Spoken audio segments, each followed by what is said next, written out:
السلام عليكم ورحمة الله وبركاته.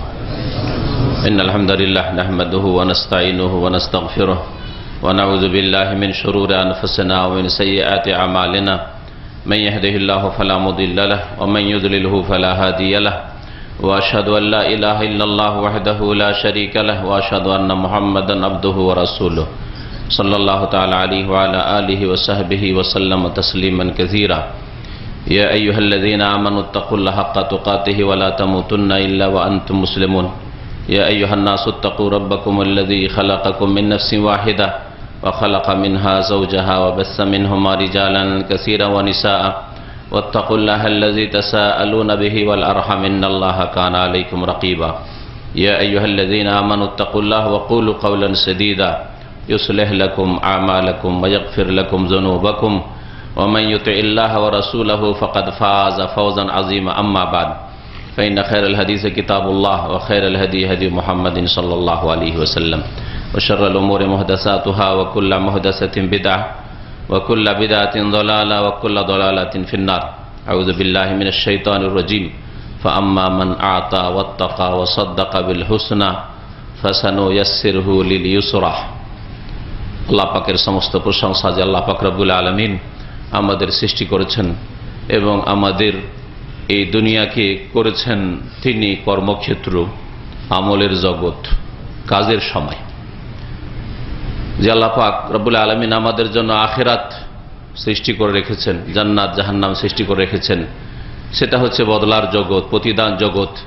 দুনিয়ায় যা কিছু করবেন, অন্তর থেকে যা কিছু করবেন, কথায় কাজে যা কিছু করবেন, অঙ্গ প্রত্যঙ্গ দিয়ে যা কিছু করবেন, ভালো মন্দ তার বদলা আল্লাহ পাক দেবেন আখিরাতে। এই আল্লাহ পাক রব্বুল আলামিন ওয়াদা করেছেন। আল্লাহ সেই সত্তা, ওয়াল্লাযী খালাকাল মাউত আল হায়াত, আল্লাহ পাক মওত এবং হায়াত সৃষ্টি করেছেন লিয়াবলুয়াকুম, তোমাদের পরীক্ষার জন্য, আইয়ুকুম আহসানু আমালা, তোমাদের কে কত বেশি ভালো কাজ পৃথিবীতে ইহ জগতে করে আসতে পারে। যে যত বেশি ভালো কাজে অংশ নিতে পারবে, আল্লাহ পাকের হকের ক্ষেত্রে হোক আর মানুষের হকের ক্ষেত্রে হোক, যে যত বেশি ভালো কাজ করে আসতে পারবে সে তত বেশি সম্মানিত হবে, তত বেশি উত্তম প্রতিদান পাবে আখিরাতে। এই বিষয়টিকে যারা বুঝে নিতে পারবে তারাই সত্যিকার অর্থে সুখী হতে পারবে দুনিয়াতে এবং আখিরাতে। আল্লাহ পাক রব্বুল আলামিন সুখের যে জীবন রয়েছে পৃথিবীতে, এই সুখের জীবন ধন সম্পদে রাখেননি। যেমন ধারণা আজকালকার অধিকাংশ মানুষের, মুসলিম হোক আর অমুসলিম হোক, পয়সা ঘরে দুটো হলেই মনে করে যে ভালোই সুখী পরিবার, ভালো সুখী পরিবার, সুখের জীবন যাপন করছে। অনেকে সুখ মনে করে দুনিয়া নেতৃত্বকে, দুনিয়ার ক্ষমতা পেয়ে গেলেই এতেই যেন তাদের সুখ লুকায়িত রয়েছে। অনেকে মনে করে মান মর্যাদা পেয়ে গেলে অথবা দুনিয়ার স্বার্থ হাসিল হয়ে গেলে যেখানে দুনিয়ায় হাত দেয় সেখানে তার ফল ফলে, এতেই মনে করে যে সুখ রয়েছে। আখিরাত সম্পর্কে তার জ্ঞান থাক আর নাই থাক, বিশ্বাস থাক আর নাই থাক, আর আখিরাত সম্পর্কে সে সচেতন থাকুক আর নাই থাকুক, আর আখিরাতের জন্য কিছু করুক আর নাই করুক, এটাকে সুখের জীবন বলে। এই তুচ্ছ জীবনকেই সুখের জীবন বলে। অথচ এই জীবন যে কতটুকু রয়েছে, তার সময় কত মুহূর্তের জন্য সে এই জীবনে রয়েছে তা নিজেও জানে না। নিজেও জানে না যে কতক্ষণ এই পৃথিবীতে আর সে অবস্থান করবে। আল্লাহ পাক রব্বুল আলামিন ওই সব মানুষদের জন্য রাস্তাকে সহজ করে দেন দুনিয়া আখিরাতের কল্যাণের, যাদের সম্পর্কে মহান আল্লাহ ইরশাদ করছেন আম্মা পারার একটি সূরায়, ফাআম্মা মান আতা ওয়াত্তাকা ওয়াসাদ্দাকা বিল হুসনা। শুনে রাখো, ফাআম্মা মান আতা, যারা দান করে, যারা দিয়ে থাকে, যা দেওয়ার তা দিয়ে থাকে। আল্লাহ পাক তাহলে দেওয়ার প্রশংসা করেছেন। আপনি দেওয়ার চেষ্টা করবেন, নেওয়ার চেষ্টা করবেন না। আজকালকার মানুষরা নিজে নেওয়ার চেষ্টা করে, কেমন করে আসবে আমার পকেটে, কেমন করে আমার খাতায় আসবে, আমার অংশে আসবে, আমি লাভবান হব, আমার স্বার্থ পুরা হবে। এ হচ্ছে আজকালকার মানুষের জীবন যাপন। মহান আল্লাহ তাদেরকে সুখী বলেননি, তাদের জন্য জীবনকে সহজ করে দেবেন না দুনিয়া আখিরাতের, ওদের জন্য জীবনকে সহজ করে দেবেন যাদের সম্পর্কে আল্লাহ বলছেন ফাআম্মা মান আতা, যারা দিতে পারে, যারা দিয়ে থাকে। এই জন্য প্রিয় নবী মুহাম্মদ রাসূলুল্লাহ সাল্লাল্লাহু আলাইহি ওয়াসাল্লাম বলেছেন, আল ইয়াদুল উলিয়া খায়রুম মিনাল ইয়াদিস সুফলা, ওপরের হাতটা নিচের হাতের তুলনায় ভালো। নিচের হাত মানে নিচে হাত পেতে মানুষের কাছে নেই, হ্যাঁ, নেওয়ার সময় গ্রহণ করে তার হাতটাকে নিচের হাত, সে নিচে থেকে নিক আর ওপর থেকে নিক। আপনাকে কেউ হয়তো দিচ্ছে এইভাবে আর আপনি ওপর থেকে উঠিয়ে নিলেন, তার মানে এই না যে আপনার হাতটা ওপরের হাত হলো। নিচের হাত মানে যেই ব্যক্তি অন্যের কাছে আশা রাখে, নেব, পাবো, চাইবো আর আমার স্বার্থ পুরো হবে, এটা হচ্ছে নিচের হাত, এটা হচ্ছে নিকৃষ্ট হাত। এখানে নিচে মানে নিকৃষ্ট হাত। যারা অন্যের কাছ থেকে নেওয়ার চেষ্টা করে, নেওয়ার আশা রাখে, পাওয়ার আশা রাখে, এরাকে আল্লাহ পাক আলিয়াদুস সুফলা, এদের হাতকে নিচের হাত, নিম্নের হাত, নিকৃষ্ট হাত বলেছেন। আলিয়াদুল উলিয়া, আর ওপরের হাত দাতা, সে নিচে থেকে দিক আর ওপর থেকে দিক। ওপরের হাত নিচের হাতের তুলনায় শ্রেষ্ঠ, উত্তম। যে দিতে পারে সেই ব্যক্তি উত্তম ওই ব্যক্তির চাইতে যে নিতে চায়। আল্লাহ পাক এই জন্য দেয়ার প্রশংসা করেছেন, ফাআম্মা মান আতা, শুনে রাখো যে দিয়ে থাকে, ওয়াত্তাকা, এবং আল্লাহকে ভয় করে, সংযত জীবন যাপন করে। আল্লাহ পাক যে সব কথা কাজ থেকে, আচার আচরণ থেকে বাঁচতে বলেছেন, যেসব ভ্রান্ত আকীদা থেকে বাঁচতে বলেছেন, বেঁচে থাকে। যেই ব্যক্তি আল্লাহ পাকের নাফরমানি থেকে বেঁচে থাকে, যেই ব্যক্তি আল্লাহ পাকের দুনিয়া আখিরাতের আযাব শাস্তি থেকে বাঁচার জন্য সুব্যবস্থা নেই, চিন্তিত থাকে, এর নাম হচ্ছে তাকওয়া। তাকওয়া মানে শুধু কয়েকটি কাজের আর কথার নাম নয়, আর বেশি বেশি মন্ত্র জিকির পাঠ করার নাম নয়। তাকওয়া মানে হচ্ছে পাপ মুক্ত জীবন যাপন করা। আল্লাহ পাকের অসন্তুষ্টি যেন আপনার কারণে না হয়ে যায়, আপনার কথা কাজের দ্বারা না হয়ে যায়, আল্লাহ পাকের আযাব থেকে যাতে করে আপনি রক্ষা পেতে পারেন, এই হচ্ছে তাকওয়ার জীবন। আর সেটা হচ্ছে আল্লাহ পাকের আদেশগুলি মেনে চলা, আর আল্লাহ পাকের নিষিদ্ধ কথা কাজ থেকে নিজেকে বাঁচিয়ে রাখা। ওয়াত্তাকা, যারা দিয়ে থাকে আর যারা বেঁচে থাকে, গুনাহ থেকে, অন্যায় থেকে বেঁচে থাকে, যারা তাকওয়া অর্জন করে। ওয়াসাদ্দাকা বিল হুসনা, আর ভালো কথাকে বিশ্বাস করে। ওয়াসাদ্দাকা বিল হুসনা, ভালো কথা বললে ওরা বিশ্বাস করে। আর সবচেয়ে ভালো কথা হচ্ছে মহান আল্লাহ পাক রব্বুল আলামিনের কথা। তাই আল্লাহ নাযাল আহসানাল হাদিস, আল্লাহ পাক সবচেয়ে উত্তম বাণী নাযিল করেছেন আল কোরআনুল কারীম। এটা হচ্ছে সবচেয়ে ভালো কথা। ফাইন্না খায়রাল হাদিসে কিতাবুল্লাহ, সবচেয়ে ভালো কথা হচ্ছে কিতাবুল্লাহর কথা, কোরআনে কারীমের কথা। ওয়া খায়রাল হাদি হাদি মুহাম্মাদিন সাল্লাল্লাহু আলাইহি ওয়াসাল্লাম, আর সবচেয়ে উত্তম আদর্শ হচ্ছে মুহাম্মদুর রাসূলুল্লাহ সাল্লাল্লাহু আলাইহি ওয়াসাল্লামের আদর্শ। সুতরাং ওয়াসাদ্দাকা বিল হুসনা, ভালো কথাগুলিকে বিশ্বাস করে, অর্থাৎ আল্লাহ পাকের কথা সবচেয়ে ভালো কথা, তা বিশ্বাস করে। আল্লাহ পাকের রাসূল সাল্লাল্লাহু আলাইহি ওয়াসাল্লামের কথা সবচেয়ে ভালো কথা আল্লাহ পাকের কথার সাথে সাথে, কারণ সেটাও ওহীর কথা, সুতরাং তা বিশ্বাস করে। ওয়াসাদ্দাকা বিল হুসনা। আর কেউ কেউ আল হুসনা তাফসীর করেছেন যে জান্নাত, জান্নাতকে বিশ্বাস করে। তো শুধু জান্নাত এখানে নয়, বরং জান্নাত ছাড়াও অনেক কিছু বিশ্বাসের রয়েছে দুনিয়াতে এবং আখিরাতে। আল্লাহ পাক যা বিশ্বাস করতে বলেছেন সেগুলি বিশ্বাস করা। সুতরাং শুধু জান্নাত দিয়ে তাফসীর, সেটা সীমিত অর্থে তাফসীর হয়ে থাকে। আর সাদ্দাকা বিল হুসনা, ভালো কথা বিশ্বাস করে। জান্নাতের কথা ভালো কথার একটি বড় ভালো কথা, জাহান্নামকে বিশ্বাস করা ভালো কথার মধ্যে একটি বড় কথা। কবরের জীবনে যা কিছু রয়েছে মুমিনের জন্য আর কাফেরের জন্য, গুনাহগারের জন্য আর নেককারের জন্য, তা ভালো কথা, ভালো কথা বিশ্বাস করা। ঈমান বিল গায়ব, না দেখে বিশ্বাস, আল্লাহকে বিশ্বাস করা, আল্লাহর মালায়েকা ফেরেশতাদেরকে বিশ্বাস করা, আল্লাহ পাকের যতগুলি আসমানি কিতাব রয়েছে সেগুলিকে বিশ্বাস করা, আম্বিয়া রাসূলগণকে বিশ্বাস করা, পরকালের যতগুলি স্তর রয়েছে সবগুলিকে বিশ্বাস করা, ভালো মন্দ তাকদীরকে বিশ্বাস করা। এছাড়া যেসব বিষয়গুলি বিশ্বাসের সাথে সম্পর্কিত সেগুলিকে বিশ্বাস করা। আর যেগুলি বিশ্বাসের কথা আল্লাহ পাক বলেন নাই, আল্লাহ পাকের রাসূল বলেন নাই, তা বিশ্বাস না করা। 5 ওয়াক্ত নামাজ ফরজ, এটা বিশ্বাস করা। যাকাত ফরজ, বিশ্বাস করা। সিয়াম রমজান মাসের ফরজ, বিশ্বাস করা। বাইতুল্লাহর হজ ফরজ, বিশ্বাস করা। আল্লাহ পাক হিজাব নারীদের উপর ফরজ করেছেন, তা বিশ্বাস করা। এইরকম যা বিশ্বাস করার, গুনাহর কাজ, অশ্লীলতা বর্জনীয় বিশ্বাস করা, এই সবগুলি একটা কথায় শামিল। ওয়াসাদ্দাকা বিল হুসনা, দিয়ে থাকে, ভয় করে আল্লাহ পাককে, গুনাহ থেকে বেঁচে থাকে, আর ভালো কথা কাজকে বিশ্বাস করে। ভালো কথা যার মাধ্যমে আসুক না কেন, যদি ভালো আল্লাহ পাকের কথা কেউ বলে, যে কোনো মানুষ, আপনার সিনিয়র বলুক আর জুনিয়র বলুক, বিশ্বাস করে, সে মেনে নিতে কোনো রকমের অহংকার বোধ করে না, আর আপত্তি তাতে আসে না। ওয়াসাদ্দাকা বিল হুসনা, তিনটি কথা বলার পরে এই তিনটি বৈশিষ্ট্য গুণ যদি থাকে কারো মধ্যে, আল্লাহ পাক বলছেন ফাসানু ইয়াসসিরহু লিল ইউসরা, তার জন্য শীঘ্রই আমি ফাসানু ইয়াসসির সহজ করে দেব। সহজ পথকে, সহজ জীবনকে, সরল সহজ জীবনকে তার জন্য সহজ করে দেব। আর ইউসরা শুধু দুনিয়াতে আল্লাহ পাক বলেননি, আর এই ইউসরা শুধু আখিরাতে বলেননি যে আল্লাহ পাক সবকিছুর পেমেন্ট করবেন আখিরাতে, এই কথাও বলেন নাই যে আল্লাহ শুধু আখিরাতে দেবেন। আল্লাহ কি আমাদেরকে শুধু আখিরাতে দেবেন আর দুনিয়ায় কিছু দেননি? সব কিছু দিয়েছেন।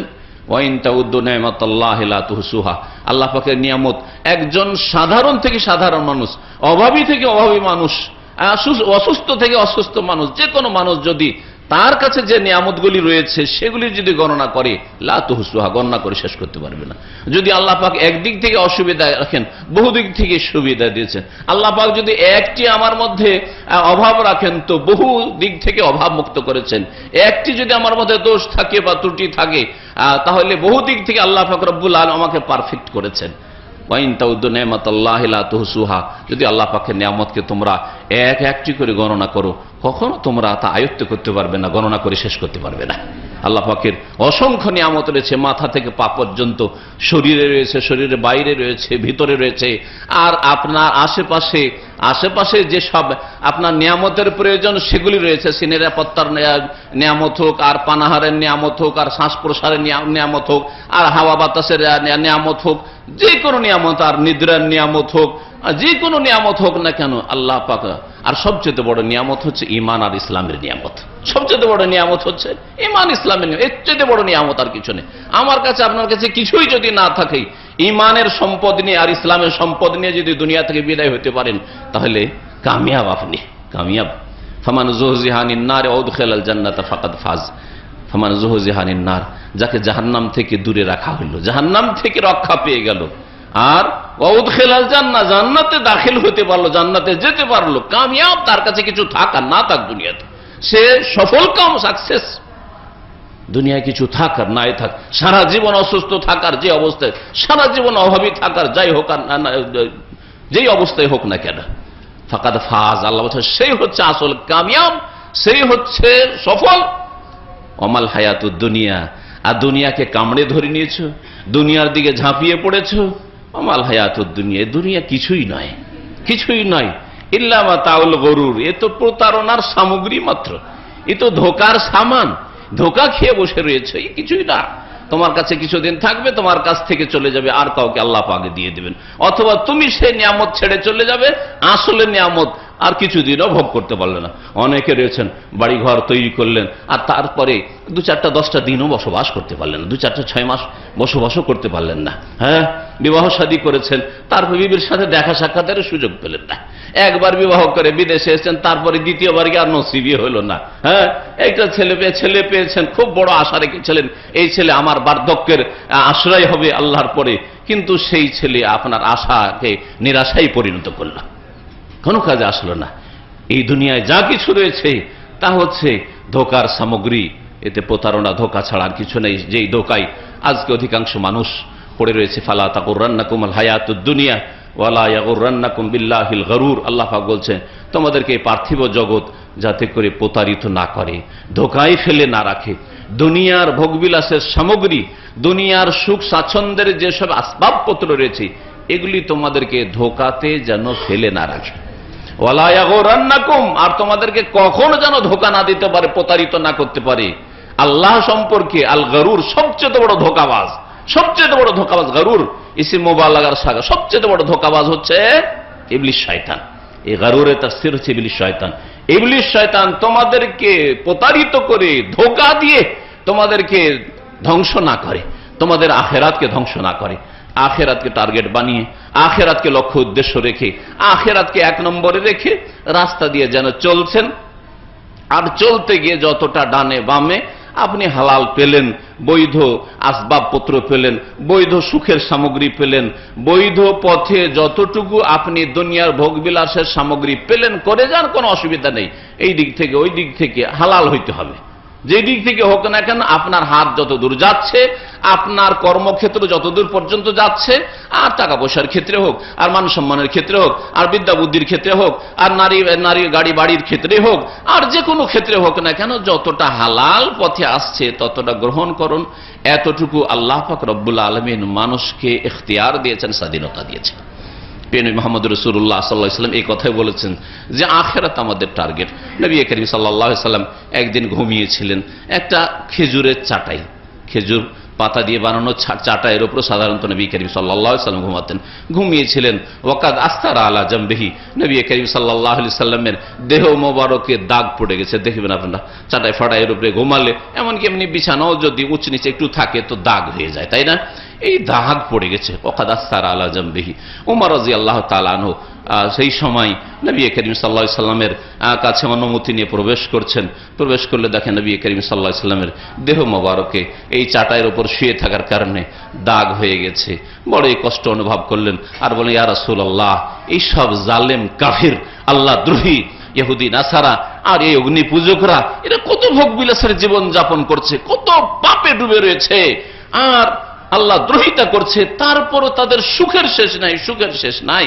আর আপনি এত কষ্ট করছেন, যদি একটু লাউ ইত্তাখাযা ফিরাশান, কমের পক্ষে একটা বিছানা যদি তৈরি করার ব্যবস্থা করতেন, আমরা না হয় কোন একটা বিছানার আপনার জন্য ব্যবস্থা করি, যে বিছানায় শুলে অন্তত শরীরে দাগ পড়বে না, কষ্ট হবে না, আরামে একটু ঘুমটা আসবে। সুবহানাল্লাহ, আপনার ঘুম আপনার কাছে কত প্রিয় যে এই ঘুমের সামনে আপনার ফজর নামাজ কিছুই নাই, তুচ্ছ।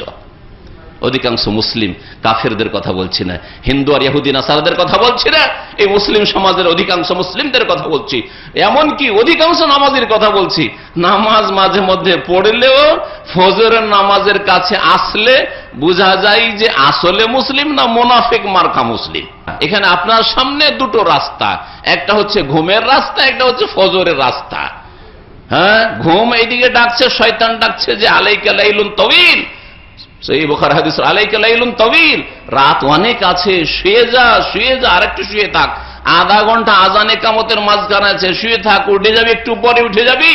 এইভাবে বিভিন্ন রকম ভাবে বিভিন্ন লোককে এই শয়তানে ধোকা দিয়ে থাকে। আল গরুর, বড়ই ধোকাবাজ শয়তান ধোকা দিয়ে থাকে। আর যারা বেনামাজি আধা নামাজি তাদেরকে বলে, তুই তো অনেকের চাইতে ভালো, 4 ওয়াক্ত পড়িস, আর 5 ওয়াক্তই তো পড়ছিস, সূর্য ওঠার পরে একটা ওয়াক্ত না হয় টাইম পার করে পড়ছিস, বাকি সব তো তোর ঠিক আছে। মুসলিম অধিকাংশ তো নামাজই পড়েন না, তুই তো অনেক ভালো, হ্যাঁ মাশাআল্লাহ তুই তো ভালোই। শয়তান ওয়াসওয়াসা এগুলো দিচ্ছে। কিন্তু যে যেমন অবস্থা আছেন নিজের পরীক্ষা নিজেই করেন। হাসিবু আনফুসাকুম ক্বাবলা আন তুহাসাবু, কিয়ামতের দিনে হিসাব হওয়ার আগে আপনি নিজের হিসাব কষেন যে আপনি কোন ক্ষেত্রের মুসলমান, আপনি কেমন মুসলমান। আপনি এই চিন্তাধারা রাখেন আমি অনেকের চাইতে ভালো, কেউ 1 ওয়াক্ত পড়ে না, জুমা পড়া মুসলিম আর ঈদ পড়া মুসলিম, আমি তো 3 ওয়াক্ত পড়ছি, আমি তো 4 ওয়াক্ত পড়ছি, আমি তো 5 ওয়াক্তই পড়ছি, কিন্তু ফজরটা সূর্য ওঠার পরে ডিউটি যাওয়ার সময় পড়ছি, ইত্যাদি ইত্যাদি। এইরকমই যদি মুসলিম হন, তাহলে মুনাফিক আর মুসলিমের মাঝে পার্থক্যকারী হচ্ছে সালাতুল ফজর, নবী করিম সাল্লাল্লাহু আলাইহি ওয়াসাল্লাম বলেছেন। তাহলে তো ধোঁকায় পড়ে আছেন আপনি। আর তারপরে আপনার সামনে দুটো রাস্তা আসছে, দুটো অপশন আসছে আপনার কাছে। ফজর প্রতিদিন আপনার সামনে দুটো অপশন আসছে। আপনি কফিলের কাজে আসার পরে কখনো অপশন দেয় না, কাজ করবি কর, না যা দেশে যা, আর এখানে থাকবি হয় এটা কর না হয় ওইটা কর। এইরকম বেটার চান্স অল্প লোকই পায়, তাই না? এটা কাজ কর, এটা যদি পছন্দ না হয় তো ওইটা কর।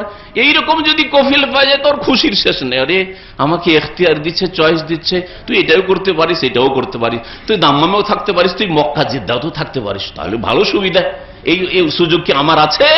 আপনার আছে যে দাম্মামও কাজ করতে পারো তুমি, আর মক্কা মদিনায় গিয়েও কাজ করতে পারো, তোমার যেখানে ইচ্ছা সেখানে গিয়ে কাজ করতে পারো। কটা লোক আছে, এই সুযোগ আছে। প্রতিদিন ফজরের সময় আপনার সামনে দুটো চয়েস আসছে। একটা চয়েস যদি আপনি করেন তাহলে আল্লাহর সন্তুষ্টি পেয়ে যাবেন, তাকওয়ার জীবন যাপন করবেন। ওয়াসাদ্দাকা বিল হুসনা, ভালো কথা বিশ্বাস করলেন।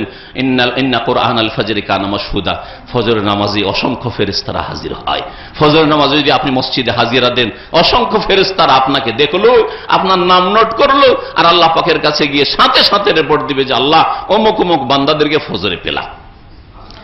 নাকি শয়তান আরেক দিকে অপশন দিছে যে তুই ওই দিকে কেন যাবি, কষ্ট লাগে না, মাত্র 2 ঘন্টা 3 ঘন্টা ঘুম, রাত 12টার আগে তো ঘুম আসে না, আর 3টা সাড়ে 3টার মধ্যে জেগে যেতে হয়। ধরেন 4টায় জাগলো, আজকাল 4টা জাগলেও চলে, 4টাতে আজান প্রায়, তো এই 3-4 ঘুম আস্তে আস্তে, ব্যাচেলর মানুষদের তো ঘুম আস্তে আস্তে 1-2 ঘন্টা লেগে যায় অনেক সময়, অনেকের আছে। তো এইরকম জীবন যাপন করছেন, শয়তান বারবার করে বিভ্রান্ত করছে আপনাকে, আর বলছে যে তোর তো মাত্র 2 ঘন্টা 2.5 ঘন্টা ঘুম হয়েছে, আর এই সময় উঠে যাবি, ফজর পর আবার 1 ঘন্টা ঘুম আসবে না, তাহলে কেমন করে ডিউটি করবি, কেমন করে চলাফেরা করবি, তোর জন্য স্বাস্থ্যের এর জন্য তোর সমস্যা হয়ে যাবে, ক্ষতি হয়ে যাবে, এই হয়ে যাবে, সেই হয়ে যাবে, এই সব কথা।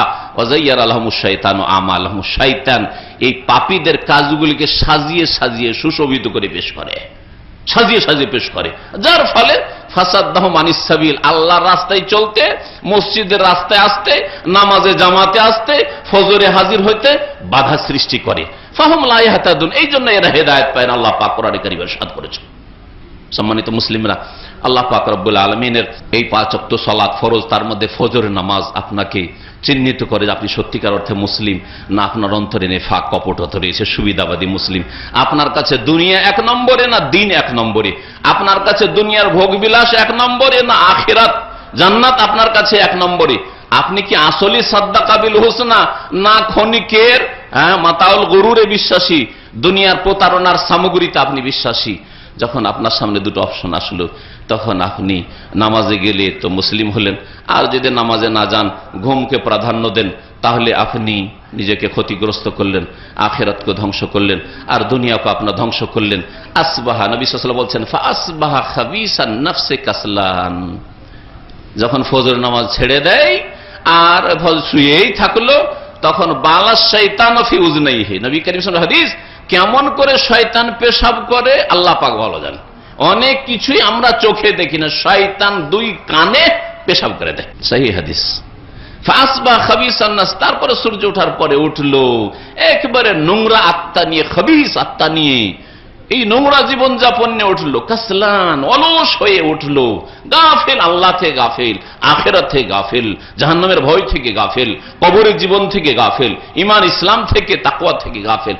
এই গাফিল হয়ে দিন কাটায়। কিন্তু যেই ব্যক্তি ফজর নামাজে উঠে গেল, আসবাহ নাশীতান তাইয়িবান নফস, সক্রিয় হয়ে অ্যাক্টিভ হয়ে উঠলো, আর সে তাইয়িবান নফস, তার আত্মা পাক পবিত্র হয়ে গেল। প্রথমখানে আল্লাহর সামনে হাজিরা দিল এবং আল্লাহর কাছে শুকরানা পেশ করো, আল্লাহ তুমি আবার একদিনের জন্য একদিনের সূর্য দেখার তৌফিক দিয়েছো, আলহামদুলিল্লাহ। হতে পারে আমি ভাবছিলাম যে এই রাত পরে শেষ হয়ে যাব, আর এই ঘুম আমার ভাঙবে না, কিন্তু আমার ঘুম ভেঙেছে। ফিরে আসি আমার আসল আলোচনার দিকে। সুখের জীবন এই নয় যে দুনিয়ার ভোগ বিলাস আর ঘুম, আপনার মন মতো ঘুম দিতে পারলেন, মন মতো খেতে পারলেন, মন মতো টাকা পয়সা পেলেন, মন মতো চাকরি আর পরিবেশ পেলেন, মন মতো পাড়া প্রতিবেশী পেলেন, এর নাম সুখের জীবন নয়। মন মতো নেতৃত্ব পেলেন, দুনিয়ার যে ভোগবিলাসের প্রয়োজন তা পেলেন, এটাই সুখের জীবন না। আল্লাহ পাক রব্বুল আলামিন সহজ করে দেন দুনিয়া এবং আখিরাতের সুখের রাস্তা তার জন্য যারা দিতে পারে, আর যারা আল্লাহকে ভয় করে, গুনাহ থেকে বেঁচে থাকে, আর ওয়াসাদ্দাকা বিল হুসনা, ভালো কথাগুলি বিশ্বাস করে। নবী করিম সাল্লাল্লাহু আলাইহি সাল্লাম সম্পর্কে বলছে, দুনিয়ার কোনো মূল্য। নবী করিম সাল্লাল্লাহু আলাইহি সাল্লাম ওমর রাদিয়াল্লাহু তাআলার কথা শুনে বললেন যে, ওমর তুমি কি বলো এসব, দুনিয়া কোনো মূল্য রাখে না। মালি ওয়ালি দুনিয়া, আমার দুনিয়ার সাথে আবার লেনা দেনা কি, আমার দুনিয়ার সাথে কি সম্পর্ক? মালি ওয়ালি দুনিয়া। আর একটি হাদিস রয়েছে, নবী সাল্লাল্লাহু আলাইহি ওয়াসাল্লাম বলছেন, মা দাররানি মা ফাতানি মিনাদ দুনিয়া, দুনিয়ার কিছু যদি আমার হাত ছাড়া হয়ে যায়, আসলো না, তাতে আমার ক্ষয়ক্ষতি বা কি? আমার ক্ষয়ক্ষতি হলো? আমার কাছে 10,000 রিয়াল আসলো না, এতে ক্ষতি কি? এ কথা কেউ বলার ক্ষমতা রাখেন? এইরকম মুমিন আছেন? আপনার জন্য রাসূলুল্লাহ সাল্লাল্লাহু আলাইহি ওয়াসাল্লাম উত্তম আদর্শ। লাকাদ কানা লাকুম ফি রাসূলিল্লাহি উসওয়াতুন হাসানাহ। মা দাররানি মা ফাতানি মিনাদ দুনিয়া, দুনিয়া আসলেই বা কি আর না আসলেই বা কি, ক্ষয়ক্ষতি কি? মা দাররানি, আমার তো কোনো ক্ষয়ক্ষতি হয়নি। মা ফাতানি মিনাদ দুনিয়া, দুনিয়া থেকে যা ছুটে গেছে, হাত ছাড়া হয়েছে, তাতে কি ক্ষতি হয়েছে? আমার আখিরাত খারাপ হয়েছে? আমার জান্নাতের রাস্তায় বাধা সৃষ্টি হয়েছে? আমার আল্লাহর সন্তুষ্টিতে বাধা সৃষ্টি হয়েছে? আমার কাছে বেশি রিয়াল আসেনি, ডলার আসেনি, সেজন্য আল্লাহ নারাজ হয়ে গেছেন? এরকম কিছু আছে? আল্লাহর গজবের হকদার হয়ে গেছি, কখন যে আল্লাহর আযাব নেমে যায় এরকম ভয় আছে, আশঙ্কা আছে? কোনো ভয় নেই, কোনো ভয় নেই। কিন্তু আল্লাহর নাফরমানি করলে, একটা দিন এক ওয়াক্ত ফরজ নামাজ ছাড়লে, যে কোনো সময় আল্লাহর গজব আসতে পারে। একটা রোজা ছাড়লে আল্লাহর গজব আসতে পারে। একটা গুনাহ করলে, একদিন মদ খেলে, একদিন কোনো হারাম কাজ করলে, হারাম দেখলে, যে কোনো সময় আল্লাহ পাক ধরে নিতে পারেন। ইন্না বাতশা রাব্বিকা লাশাদীদ, আল্লাহ পাক পকড়াও বড়ই কঠোর রয়েছে। আল্লাহ যখন ধরে নেন আখযাহু আলীমুন শাদীদ, আল্লাহ যদি ধরে নেন তো ছেড়ে দেবেন না। আলীমুন শাদীদ, আল্লাহর পকড়াও বড়ই যন্ত্রণাদায়ক, মর্মান্তিক, আর শাদীদ বড়ই কঠোর। সাবধান হয়ে যাও আল্লাহ পাকের আযাব থেকে। যেমন আল্লাহ পাকের রহমত প্রশস্ত, কিন্তু রহমত যারা চায়, রহমতের আশাবাদী, তাদের জন্য রহমত প্রশস্ত। আর যারা রহমত চাই না তাদের জন্য আল্লাহর আযাব বড়ই প্রবল, আল্লাহর আযাব বড়ই কঠিন। সম্মানিত মুসলিমরা, নবী করিম সাল্লাল্লাহু আলাইহি ওয়াসাল্লাম বললেন যে মালি ওয়ালিদ দুনিয়া, দুনিয়ার সাথে আমার কি সম্পর্ক? ইন্নামা আনাকা রাকিব, আমি তো একজন সওয়ারির মতো, একজন লোক যে কোনো একটি যানবাহনে সওয়ার রয়েছে, উটের পিঠে সওয়ার রয়েছে। ফি ইয়াউমিন সাইফিন, গরমের দিনে, গ্রীষ্মকালে এই সময় রোদ্রে যদি চলতে হয়, সকাল থেকে কিছুক্ষণ চললেন আপনি, আর তারপরে একটু বিশ্রাম করতে হবে। এত রোদ্রে কি করে আপনি 11টা 12টা 1টা 2টা, এমনকি যারা আজকাল কার এসির কারেও চলছেন তারাও সারাদিন যদি কন্টিনিউ করেন আপনার জার্নি সফর, যে আমি সারাদিন আমি গাড়ি চালিয়ে আমার গন্তব্য স্থানে পৌঁছে যাব, তো আপনি ক্লান্ত হয়ে পড়বেন, পরিশ্রান্ত হয়ে পড়বেন, কষ্ট হবে আপনার জন্য। তাহলে উটের পিঠে কেউ যদি চাপে অথবা বিনা এসির গাড়িতে কেউ যদি থাকে আর সারাদিন সে যদি ভ্রমণ করে, কত কষ্টের কারণ। নবী সাল্লাল্লাহু আলাইহি ওয়াসাল্লাম বলছেন এক গ্রীষ্মকালে হয় একজন যেমন আরোহী যানবাহনে সওয়ার রয়েছে, ক্লান্ত হওয়ার ভয়ে একটু বিশ্রামের জন্য কি করলো? ইস্তাযাল্লা তাহতা শাজারা, একটা গাছের নিচে, যেই গাছে পাতা রয়েছে, পাতা বিশিষ্ট গাছ, সেই গাছের নিচে একটু বিশ্রাম করলো। তখন এই পেট্রোল পাম্প ছিল না, আর এরকম বিশ্রামাগার ছিল না, যার ফলে একটা গাছ খুঁজতো যে মরুভূমিতে কোথাও একটা গাছ পাই কিনা, আর গাছের একটু লতা পাতা আছে, পাতা আর ডাল আছে, আর ওর নিচে একটু যদি ছায়া পেয়ে যায়, কোথাও আর পাই, ওই ছায়াতে একটু আরাম বিশ্রাম করলাম 1-2 ঘন্টা, আর তারপরে বিকেলবেলা আবার চলা শুরু করলাম। গন্তব্যস্থান আমার আরো আগে রয়েছে, তাই না? এটাই তো একজন সফরকারী, যে গন্তব্যস্থানের উদ্দেশ্যে যায়, সে মাঝখানে কোনোদিন থেকে গেল, আর গাছটা খুব ভালো লাগলো, ছায়া খুব সুন্দর, আর বাতাসটা খুব আরামের বাতাস, সে যেন সারা দিন রাত ওখানে থেকে যায়। এরকম কোনো বেকুব পাওয়া যাবে না, পাওয়া যাবে? কেউ পাওয়া যাবে, এরকম পাবেন না কাউকে। তো নবী করিম সাল্লাল্লাহু আলাইহি ওয়াসাল্লাম বলছেন দুনিয়াটা তো ওই রকম, দুনিয়াটা হচ্ছে ওই গাছের ছায়া, গাছের ছায়ার তলে সারা জীবন আমি থাকবো না, আর সারা দিনও থাকবো না, 1-2 ঘন্টা একটু বিশ্রাম করলাম। ইস্তাযাল্লা তাহতা শাজারা সুম্মা রাহা ওয়া তারাকাহা, তারপরে চলতে লাগলো, আর সেই গাছের ছায়াকে ছেড়ে দিল। আমার গন্তব্যস্থান হচ্ছে ওই জান্নাত, আখিরাত। ও আখিরাত আমার উদ্দেশ্য। সুতরাং আমার শরীরে দাগ পড়লো, আমি চাটাইয়ের উপরে শুইলাম, আমার শরীরকে একটু কষ্ট হইলো, আর কি না হইলো, আরাম কম হইলো না বেশি হলো, এটা আমার দেখার বিষয় না, এটা আমার দেখার বিষয় না। আমি যেন বিশ্রাম করছি দুনিয়াতে। দুনিয়াকে গন্তব্যস্থান মনে করে নিলেই ক্ষতিগ্রস্ত হবে, আর যেই ব্যক্তি গন্তব্যস্থান জান্নাতকে মনে করবে সেই ব্যক্তি কামিয়াব হতে পারবে। নবী করিম সাল্লাল্লাহু আলাইহি ওয়াসাল্লামের এই মর্মে সুখের জীবন সম্পর্কে বেশ কিছু হাদিস রয়েছে। তার মধ্যে একটি হাদিস প্রিয় নবী সাল্লাল্লাহু আলাইহি ওয়াসাল্লামের সহিহ মুসলিমে রয়েছে, কাদ আফলাহা মান আসলাম, সেই ব্যক্তি সফল কাম, সেই ব্যক্তি সফল কাম, মান আসলাম, যে মুসলিম হতে পারল, মুসলিম হতে পারেন, কামিয়াব আপনি। 1 নম্বর গুণ, ও রুজিকা কাফাফান, আর তাকে চলার মতো রিজিক দেওয়া হইল পার্থিব দুনিয়ায়, দুনিয়ার ক্ষেত্রে তাকে এই নিয়ামত দেওয়া হইল। 1 নম্বর নিয়ামত মুসলিম হইতে পারল। মুসলিম মানে কি? জন্মসূত্রে মুসলিম হইল, জাতিতে মুসলমান, বাপ মুসলমান, মা মুসলমান, আর খাই দায় মোটামুটি ভালোই চলে যায়, যথেষ্ট না। মুসলিম হচ্ছে যে এই ব্যক্তি 5 ওয়াক্ত নামাজি, আল্লাহ পাকের অন্য অন্য যে ফরজগুলি সেই ফরজগুলি আদায় করে, আর হারাম কাবিরা থেকে কমের পক্ষে বেঁচে থাকে, এই হচ্ছে আসল মুসলিম। আর ওই মুসলিম না যে হারাম করলে একটুও ভয় লাগে না, আর ফরজ ছাড়লে একটুও ভয় লাগে না, আমাকে কোনো জায়গায় জবাবদেহি করতে হবে, কোনো জায়গায় গিয়ে আমাকে আসামির কাঠ গড়ায় দাঁড়াইতে হবে, আর আল্লাহ পাক রব্বুল পাকড়াও করবেন দুনিয়ায় অথবা আখিরাতে, জবাবদেহি করতে হবে, এসব কোনো ফিকির নেই। আবার মুসলিম কিসের মুসলিম? আবার যার আখিরাত বলে চিন্তা নেই, হিসাব নিকাশ বলে চিন্তা নেই, ইয়াউমুল কিয়ামা বলে চিন্তা নেই, কবরের জীবন মওত বলে যার চিন্তা নেই, আবার কিসের মুসলিম হইল? মুসলিম ওই ব্যক্তি যে ব্যক্তি আত্মসমর্পণ করেছে আল্লাহর বিধানের সামনে। আল্লাহ পাক দুনিয়া আখিরাত সম্পর্কে যা বলেছেন তা মানে আত্মসমর্পণ করে এই বিষয়গুলির সামনে, সে হচ্ছে মুসলিম। যে ব্যক্তি মুসলিম হলো সে সার্বিক কল্যাণ হাসিল করলো, সফল কাম হইল। ও রুজিকা কাফাফান, আর দুনিয়াতে জীবন যাপন করলে খেতে হবে।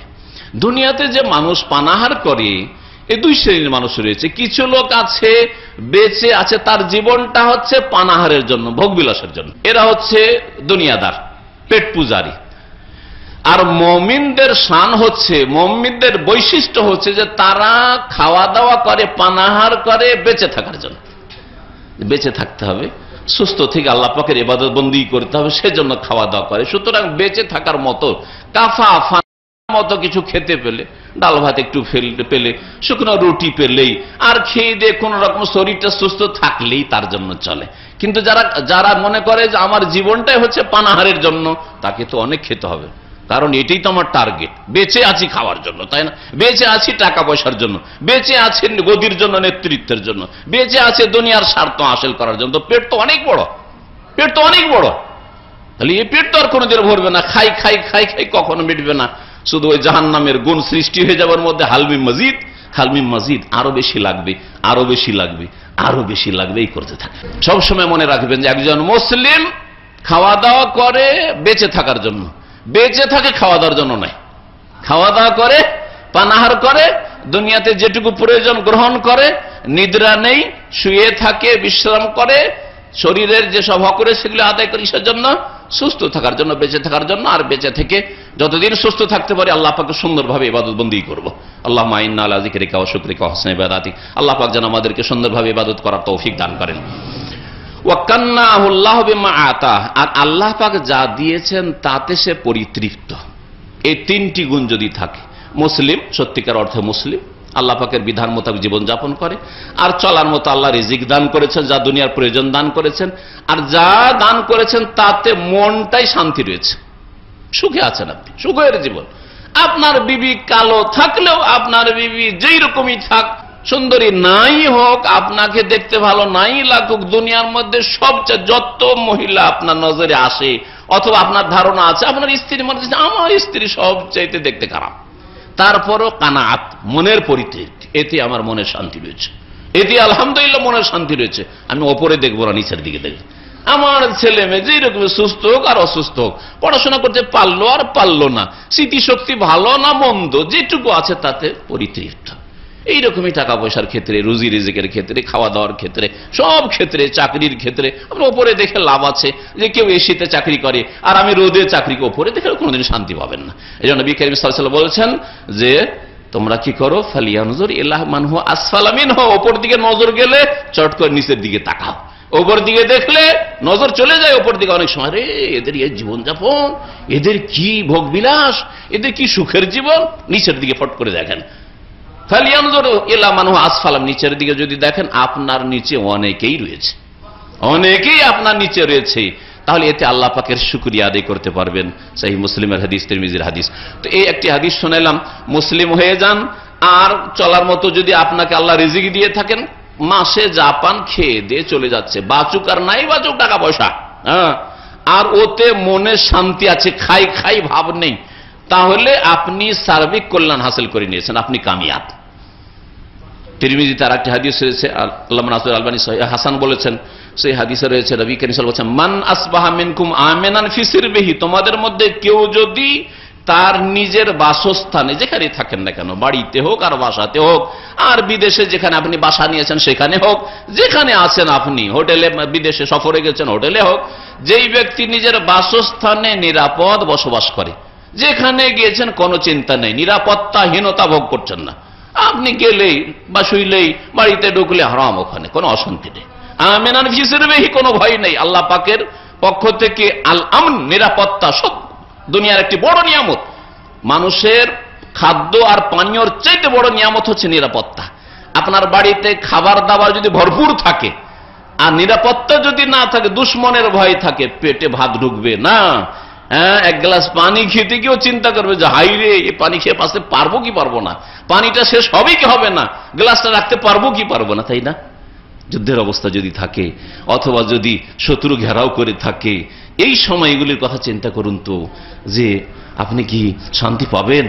এই জন্য নবী সাল্লাল্লাহু আলাইহি ওয়াসাল্লাম প্রথম দুনিয়ার নিয়ামতের মধ্যে গণাচ্ছেন আমিনান ফি সিরবিহি, নিজের বাসস্থানে যদি কেউ নিরাপদ থাকে, মুআফান ফি জাসাদিহি, আর শারীরিক দিক থেকে সে সুস্থ, শরীর সুস্থ, আলহামদুলিল্লাহ, খেটে খাবো, শরীর সুস্থ রয়েছে, সকাল হবে খেটে খাবো, সকাল হবে, যারা গাড়ি চালক গাড়ি চালাবেন, ডিউটি করার ডিউটি করবেন, যারা জনমজুর জনমজুরি করবেন, যে যেরকম কাজ করেন কাজ করে খাবেন। মুআফান ফি জাসাদিহি, সুস্থ রয়েছে, শারীরিক দিক থেকে সুস্থ রয়েছে। ওয়া ইনদাহু কুতু ইয়াউমিহি, আর তার কাছে একদিনের খাবার রয়েছে। রাত্রে যখন ঘুমাচ্ছেন তখন দেখছেন আগামীকালকের খাবার রয়েছে। তার মানে সকালবেলা যদি আমি মজদুরি করার জন্য যাই, তাহলে আমার এই চিন্তা নেই যে সন্ধ্যা পর্যন্ত আমার স্ত্রী ছেলে মেয়ে কি খাবে, ওই চিন্তা নেই। সন্ধ্যাবেলা টাকা পয়সা নিয়ে আসবো, আজকের দিন যা আছে খেয়ে নেবে, আবার কালকের খাবারের ব্যবস্থা আমি করে নেবো এই দিনে। একদিনের চলার মতো খাদ্যের ব্যবস্থা তার রয়েছে। কত বড় নিয়ামত এই তিনটি নিয়ামত। তার জন্য যেন দুনিয়ার সমস্ত নিয়ামতকে একত্রিত করে দেওয়া হয়েছে, সমস্ত নিয়ামতকে একত্রিত করে দেওয়া হয়েছে। নবী করিম সাল্লাল্লাহু আলাইহি ওয়াসাল্লাম তো এর চাইতেও কষ্টের জীবন, তার জন্য সেটা কষ্টের না, আপনার জন্য বড় কষ্টের জীবন। নবী করিম সাল্লাল্লাহু আলাইহি ওয়াসাল্লাম রাত্রে ঘুমাতেন, সকালে ছেলে মেয়ে কি খাবে বা স্ত্রী কি খাবে, আমার ফাতেমা কি খাবে আর আমার আয়েশা কি খাবে, ওই সব কোনো ফিকির ছিল না। কানা রাসূলুল্লাহ সাল্লাল্লাহু আলাইহি ওয়াসাল্লাম লা ইয়াদাখিরু লিগাদিন, রাসূলুল্লাহ সাল্লাল্লাহু আলাইহি ওয়াসাল্লাম আগামী কালকের জন্য কোনো কিছু সঞ্চয় করে রাখতেন না। যা আসলো খেয়ে দে, সাথী সঙ্গী সাহাবায়ে কেরামদেরকে, গরিব আসহাবে সুফা সর্বহারা নেই, খাইয়ে দাও, শেষ করে দাও, সকালবেলারও ফিকির নেই। আর শুধু নবী এরকম ছিলেন না সাল্লাল্লাহু আলাইহি ওয়াসাল্লাম, তার বিবিদের মধ্যে এই গুণগুলি সুন্দরভাবে মজুদ ছিল। মা আয়েশা রাদিয়াল্লাহু তাআলা আনহা, তা নবী সাল্লাল্লাহু আলাইহি ওয়াসাল্লাম ইন্তেকালের পরে অনেক মহিলারা বিধবার পরে বদলে যায়। হয়তো স্বামী খুব নেক ছিল, যতদিন স্বামী ছিল খুব পর্দানাসীন, খুব পরেজগার আর খুব আল্লাহমুখী আখিরাতমুখী ছিল, কিন্তু তারপরে ছেলে মেয়ে বড় হওয়ার পরে স্বামী মারা গেছে, এই এমন ভোগবিলাস আর কি দুনিয়া নিয়ে মেতে উঠেছে। এইরকম আজকাল দেখা যায় অনেক বিধবা মহিলাদেরকে। নবী করিম সাল্লাল্লাহু আলাইহি ওয়াসাল্লামের বিবিরা নবী সাল্লাল্লাহু আলাইহি ওয়াসাল্লামের তিরোধানের পরে মা আয়েশা রাদিয়াল্লাহু তাআলা আনহা একদিন সারা দিন রোজায় আছেন, সিয়ামে আছেন। তার যে কৃতদাসী ছিল সেও রোজায় আছে, আর তারপরে অনেক ধন সম্পদ আর ভালো ভালো খাবারের ব্যবস্থা হয়েছে। সব দান করতে করতে সমস্ত টাকা পয়সা শেষ করে দিচ্ছেন। ইফতারের কিছুক্ষণ আগে ওই দাসী এসে বলছে যে আপনি তো কিছু রাখুমুল মুমিনিন, আপনি তো কিছু রাখলেন না আমাদের জন্য, আমরা যে রোজা ছিলাম, আপনিও রোজা আমি যে রোজা, তো ইফতারি তো বাড়িতে কিছু নেই। মা আয়েশা রাদিয়াল্লাহু তাআলা আনহা বলছেন যে একটু আগে মনে করাতে, একটু আগে মনে করালে একটা দিনার একটা দিরহাম রাখতাম, তা দিয়ে কোনো কিছু কেনাকাটা হইতো আর ইফতারির ব্যবস্থা হয়তো। সুবহানাল্লাহ, এই জীবন, এটা হচ্ছে উত্তম আদর্শ। এই যে রাসূলুল্লাহ সাল্লাল্লাহু আলাইহি ওয়াসাল্লাম আমাদের জন্য উত্তম আদর্শ। রাসূলুল্লাহ সাল্লাল্লাহু আলাইহি ওয়াসাল্লামের বিবিগণ, উম্মাহাতুল আমাদের মায়েরা, তারা উত্তম আদর্শ। সাহাবায়ে কেরাম রাদিয়াল্লাহু তাআলা আজমাইন, তারা উত্তম আদর্শ আমাদের জন্য। আল্লাহ পাক রব্বুল আলামিন তাদের অনুসরণের জন্য তৌফিক দান করেন। আল্লাহ পাক রব্বুল আমাদেরকে আখিরাতমুখী যেন করেন। আল্লাহ পাক দুনিয়াতে আমাদের বরকত যেন দান করেন, দুনিয়া থেকে আমাদের বঞ্চিত না করেন, কিন্তু আখিরাতকে আমাদের উদ্দেশ্য আর টার্গেট বানাবার যেন তৌফিক দান করেন। আখিরাতকে এক নম্বরে রাখার তৌফিক যেন দান করেন। فأما من طغى وآثر الحياة الدنيا فإن الجحيم هي المأوى وأما من خاف مقام ربه ونهى النفس عن الهوى فإن الجنة هي المأوى। আল্লাহ পাক রব্বুল আলামিন বলেছেন যে ফাম্মা মান তাগা, যে ব্যক্তি সীমা লঙ্ঘন করবে, ওয়া আসারাল হায়াতাদ দুনিয়া, দুনিয়াকে এক নম্বরে রাখবে, দুনিয়াকে প্রেফার করে প্রাধান্য দেবে, দুনিয়াকে আগে রাখলো, ফাইন্নাল জাহিমা হিয়াল মাওয়া, জাহান্নাম তার বাসস্থান। পক্ষান্তরে ও আম্মামান খাফা মাকামা রাব্বি, আল্লাহর সামনে দাঁড়াতে হবে, এটাকে ভয় করলো। ও আম্মামান খাফা মাকামা রাব্বি ওয়া নাহান নাফসা আনিল হাওয়া, আর নিজেকে, নিজের প্রবৃত্তিকে পাপ থেকে, খেয়াল খুশির অনুসরণ থেকে বাঁচিয়ে রাখলো, নিজেকে বাঁচিয়ে রাখলো গুনাহ থেকে, পাপের কাজ থেকে, কথা থেকে। ফাইনাল জান্নাতে হিয়াল মাওয়া, জান্নাত হচ্ছে তাদের বাসস্থান। এখন জান্নাতের রাস্তা নেবেন নাকি জাহান্নামের রাস্তা নেবেন? দুনিয়াকে যদি এক নম্বরে রাখেন তাহলে এটা হচ্ছে জাহান্নামের রাস্তা, আর আখিরাতকে যদি এক নম্বরে রাখেন, দুনিয়াও তার সাথে সাথে থাক, কোনো দোষের কথা নাই। রব্বানা আতিনা ফিদ দুনিয়া হাসানা ওয়া ফিল আখিরাতি হাসানা ওয়া কিনা আযাবান্নার। আল্লাহ আমাদেরকে দুনিয়াতেও কল্যাণ দান করো, আখিরাতেও কল্যাণ দান করো। আল্লাহ পাক তাদের প্রশংসা করেছেন যারা এই দোয়া করে সূরা বাকারায়। আল্লাহ পাক আমাদের দুনিয়াতে যেন বরকত দান করেন, আখিরাতে যেন বরকত দান করেন। আল্লাহ পাক আমাদেরকে আখিরাত জান্নাতুল ফিরদৌস যেন দান করেন, দুনিয়াতে আমাদেরকে সুখের জীবন যেন দান করেন, ঈমানি জীবন যেন দান করেন। আল্লাহ পাক আমাদেরকে ইসলামী জীবন দান করেন, তাকওয়ার জীবন আমাদেরকে দান করেন, নেক আওলাদ যেন আমাদেরকে দান করেন। আল্লাহ পাক নেক বিবি যেন আমাদেরকে দান করেন। আল্লাহ পাক রব্বুল আলামিনের নেক প্রতিবেশী যেন আমাদেরকে দান করেন, নেক সমাজ, নেক পরিবার, আর নেক মুসলিম দেশের আর নেক আত্মীয় স্বজন যেন আমাদেরকে দান করেন। আল্লাহ পাক রব্বুল আমাদেরকে নেক জীবন যাপনের তৌফিক দান করেন। আল্লাহ পাক আমাদের সকলকে জান্নাতুল ফিরদৌস যেন দান করেন। সুবহান রাব্বিকা রাব্বিল ইজ্জাতি আম্মা ইয়াসিফুন ওয়া সালামুন আলাল মুরসালিন ওয়াল হামদুলিল্লাহি রাব্বিল